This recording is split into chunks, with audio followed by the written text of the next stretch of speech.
তো কালকে হলো ক্রিসমাস ডে, তো তার জন্য আমি ভাবলাম একটা ক্রিসমাস ট্রি বানানো যাক। তো প্রথমে আমি একটি চুং আকৃতির কেটে এটাকে গ্রিন কালার করে একদম শুকোতে দিয়ে দিয়েছিলাম। তারপরে এটার জন্য যে পাতাগুলো তৈরি করতে হবে সেগুলোর জন্য আমরা কাটিং করছিলাম। এখানে আমার ভাইও হেল্প করছিল, আমার মাও হেল্প করছিল, আমিও কিছু পাতা টাতা নিয়ে কাটিং করছিলাম। এখানে এরকম মা কালার করছে। তো তারপরে এই সবগুলি পাতা আমরা কিন্তু আঠা দিয়ে লাগিয়ে নেব। তো এই দেখো আমি এটাকে হাফ কমপ্লিট করেছি, আরও পাতার প্রয়োজন ছিল, তার জন্য আমি কাটিং করছিলাম এখানে আরও কিছু পাতা। তো দেখো আমার অনেকগুলি পেপার লেগেছিল এটা করতে।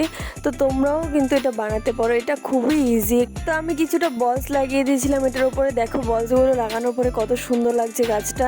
তো আরও কিছু এটার কাজ বাকি আছে, যেমন কি নিচের যেই ডালা হয় সেগুলি লাগাতে হবে। তো আমার খাটের অবস্থা খুবই খারাপ, দেখো কতগুলি জিনিস নিয়ে না পুরো খাট ভরে আছে। আমার হাতের অবস্থাও খুবই খারাপ, একদম বাজে অবস্থা।